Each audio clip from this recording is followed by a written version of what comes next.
আসসালামু আলাইকুম। আজকে আমরা এই যে ফার্মটাতে আসছি, তো এই ফার্মটাতে আমরা ইতিপূর্বে অলমোস্ট প্রায় 5 বারের মতো ব্লাড পিউরিফাইং সলিউশন ব্যবহার করছি এবং আজকেও আমরা ব্লাড পিউরিফাইং সলিউশন ব্যবহার করব। আমরা প্রতি 4 মাস পর এটা ব্যবহার করি। এতে করে আমাদের বেশ ভালো একটা বেনিফিট দেখা গেছে।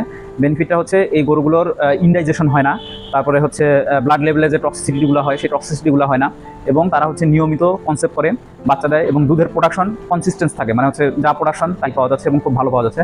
এবং গরুগুলো দেখা যাচ্ছে যে এদের চেহারাগত বা ইমাসিয়েশন যেটা বলে রুক্ষ বা শুষ্ক এই ধরনের কোনো কিছু নাই আর কি। এবং কনসেপ্ট রেট সবচেয়ে বড় বিষয় হলো যে কনসেপ্ট রেটটা খুবই ভালো। তো এই জন্য আমরা প্রতি 4 মাস পর আমরা ওদেরকে এই যে ব্লাড পিউরিফাইটা দেই এবং তাদের ব্লাডটাকে আমরা পরিবর্তন করি। এই জন্য আমার মনে হয় যে গরুগুলো আলহামদুলিল্লাহ অনেক ভালো আছে। তো তারপরেও আমরা এই ফার্মে নিয়মিত ডিওয়ার্মিং, কৃমিনাশক, ভ্যাকসিনেশন এগুলোও করি আর কি। তো এই হলো বিষয়। এই জন্য ব্লাড পিউরিফাইটা অবশ্যই ব্যবহার করা উচিত আমার কাছে মনে হয় আর কি। তো এই জন্য আজকে আমরা ফার্মে আসছি, আবার আমরা ব্লাড পিউরিফাই ইউজ করবো। ঠিক আছে, লেটস গো।